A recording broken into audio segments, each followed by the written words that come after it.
피프티피프티 멤버 하나가 키즈 유튜버 출신을 활용해 종횡무진 활약을 보이고 있습니다. 하나가 뚜아뚜지TV에 출연한 영상들은 150만 뷰를 넘었습니다. 하나가 마이린TV에 출연한 영상은 인기 급상승 동영상 2위에 올랐고 마이린과 푸키 챌린지 영상은 110만 뷰를 넘었습니다. 특히 기우쌤과 영상에서 하나는 소속사 전홍준 어트랙트 대표로부터 쓴소리를 듣고 오히려 더욱 열심히 해야겠다고 다짐한 후 연습에 매진했다고 고백했습니다. 하나는 가장 남는 기억으로 첫 음악방송 출연을 이야기했는데 당시 전홍준 대표가 멤버들에게 장문의 문자 메시지로 응원을 해준 사연이 재조명되고 있습니다. 하나는 다른 매체와의 인터뷰에서 대표님은 아빠 같은 분이에요. 형식적으로 하는 말이 아니라 진짜 부모님처럼 느껴져요.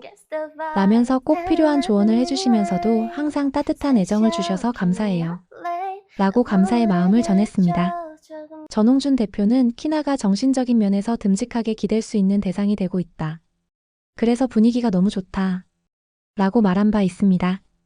전홍준 대표와 멤버들의 처음 만남과 훈훈한 모습들은 어떠했을까요? 자세한 이야기 구체적으로 살펴볼까요? 하나가 키즈 유튜버 출신 등 과거 인연을 활용해 최근 뚜지뚜아TV, 마이린TV, 기우쌤 유튜브 등에 잇따라 출연했는데 조회수가 엄청난 폭발을 보이고 있습니다.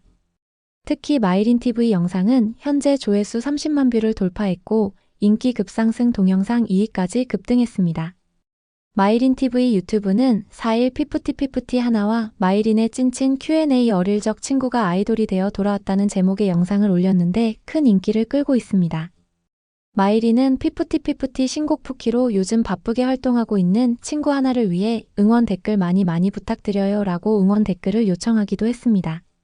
앞서 공개한 하나와 마이린의 푸키 챌린지 영상은 조회수가 무려 110만 뷰를 넘었습니다.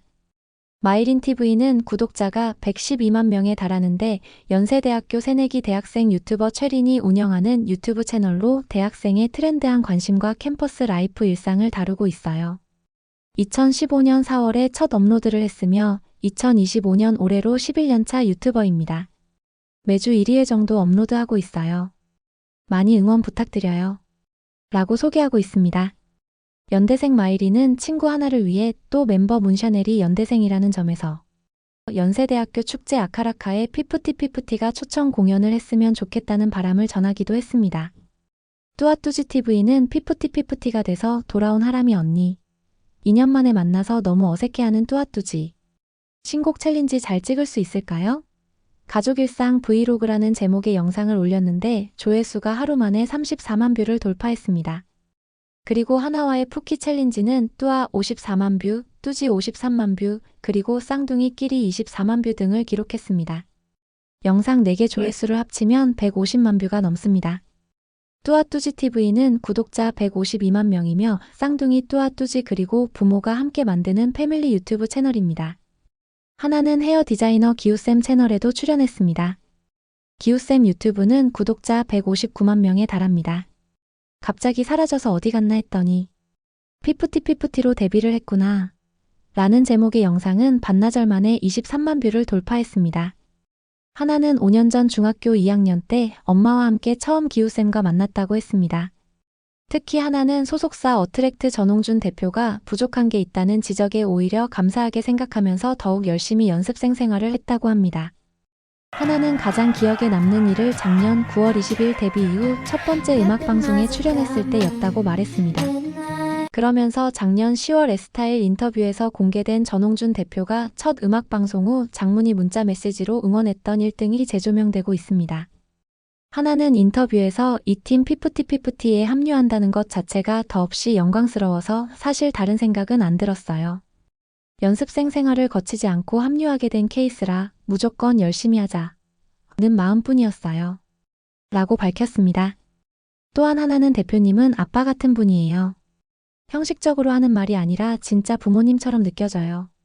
라면서 처음 오디션 볼 때 쓴소리를 많이 해주셨는데 그때 그 말씀들이 저를 완전히 바꿔놓은 것 같아요. 꼭 필요한 조언을 해주시면서도 항상 따뜻한 애정을 주셔서 감사해요. 라고 전홍준 대표에 대한 감사의 마음을 전했습니다.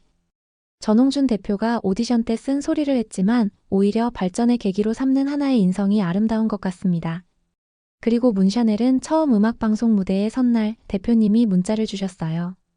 정말 잘했다고 수고했다고 적혀있는 글을 보는데 감동이 확 몰려오더라고요. 핸드폰 화면을 꽉 채우고도 남을 만큼 장문으로 보내주셨거든요. 대표님이 이렇게 큰 애정을 주시는 만큼 저희도 열심히 해서 멋진 그룹 되고 싶어요.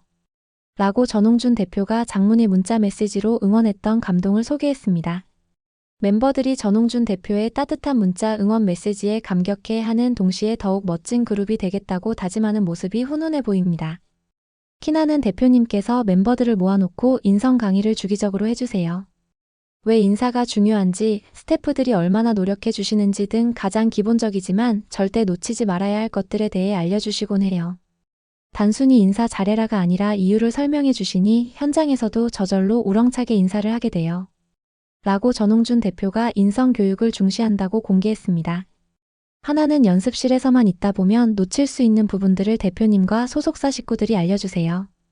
초심 잃지 않고 늘 최선을 다하는 피프티가 되고 싶어요. 라고 소속사에 대한 감사의 마음도 잊지 않았습니다. 그래서 피프티는 5인조로 처음 활동을 펼쳤음에도 무대 위에서 완벽한 케미스트리를 보여줘 뜨거운 호평을 받았습니다. 멤버들은 서로의 팀워크에 대해 점수로 매긴다면 90점 이상이라며 운명처럼 잘 맞는다. 케미 맛집이 아닐까 싶다라고 강조했습니다. 그렇다면 전홍준 대표는 어떻게 멤버들을 선발했을까요? 전홍준 대표는 다른 매체와의 인터뷰에서 일단 라이브를 소화할 실력을 갖췄는지 여부를 봤다. 그리고 더 중요한 건 1년 뒤 그들의 모습을 고려했다. 아직은 경험이 없는 어린 친구들이잖아. 1년 뒤 발전된 모습을 상상하면서 선발했다. 물론 즉시 전력감이면 좋지만 1년이 흐른 뒤에도 음악적인 발전 가능성을 이룰지 여부를 더 중요하게 판단했다. 그리고 각자가 가진 개성에 주목했다. 고 선발 기준을 밝혔습니다. 실제로 전홍준 대표는 스웨덴에서 온 아테나의 경우 아직 실력이 부족했지만 발전 가능성을 본 후 피프티 컴백 및 데뷔 시기를 늦추고 연습생 기간을 늘려서 기다려주기도 했습니다. 전홍준 대표는 2023년 12월부터 2024년 3월까지 총 7명의 연습생이 있었다. 문샤넬, 예원, 하나가 12월에 왔고 아테나가 3월에 왔다. 인성, 단체 생활할 때의 성격, 실력적인 부분을 모두 봤다. 4월 첫 주에 마지막 월말 평가를 하고 지금의 멤버를 확정지었다고 설명했습니다. 하나는 당시 노래하는 하람이라는 이름으로 활동하던 크리에이터였는데 어트랙트 신인개발팀에서 하나의 가능성을 먼저 봤다고 합니다. 전홍준 대표는 영상을 봤는데 음색이 너무 깨끗했다. 기존 K-팝에 없던 목소리 톤이었다. 기타, 피아노, 베이스 3개를 연주하는데 베이스 기타 치는 영상을 보고 반했다면서 악기에 대한 이해도, 음악적인 이해도가 높은 멤버다.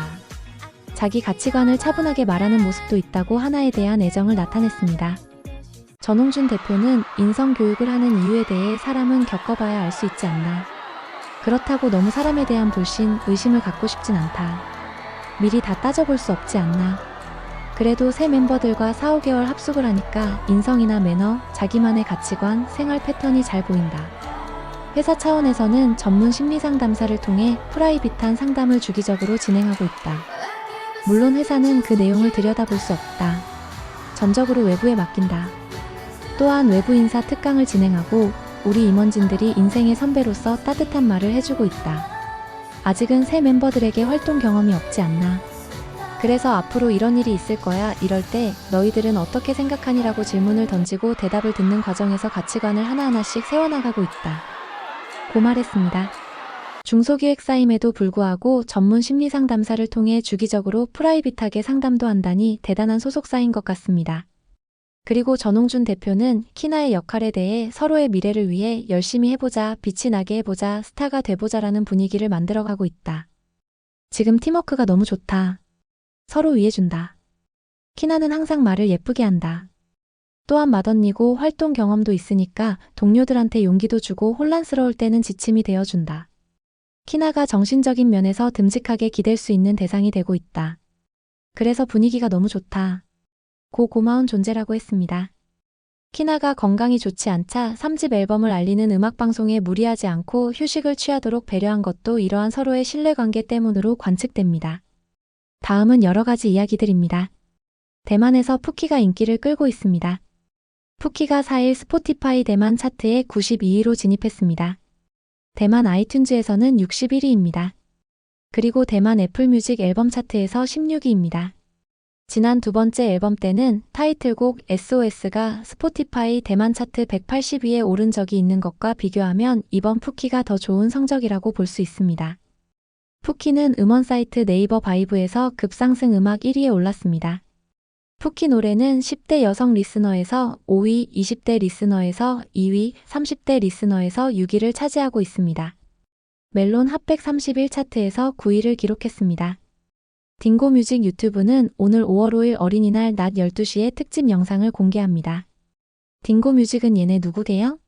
힌트 지금은 아주 멋진 가수입니다. 어릴 적 좋아했던 노래를 불렀대요 라고 예고했는데 피프티피프티 멤버 예원도 포함돼 있었습니다. 촉촉 유튜브는 오늘은 피프티피프티 친구들의 발레 연습실에 놀러갔어. 햇살 가득한 방에서 5마리의 백조와 같은 비주얼이라면서 푸키 퍼포먼스 영상을 공개했습니다. 피프티피프티 유튜브에는 데이 앤 나잇 앨범 메이킹 필름 에피소드 두 번째로 키나 중심의 영상을 공개했습니다. 예원은 유니스 오유나와 푸키 챌린지를 했습니다. 문샤넬은 작년 11월 데뷔한 신인 걸그룹 오드유스 마야와 푸키 챌린지를 했습니다. 아테나는 최근 4월 28일 데뷔한 걸그룹 히치스 혜린, 서희와 푸키 챌린지를 했습니다. 여러분들은 멤버들의 모습들 어떻게 보셨나요? 구독, 좋아요는 더 좋은 영상 제작에 큰 힘이 됩니다. 시청해주셔 감사합니다.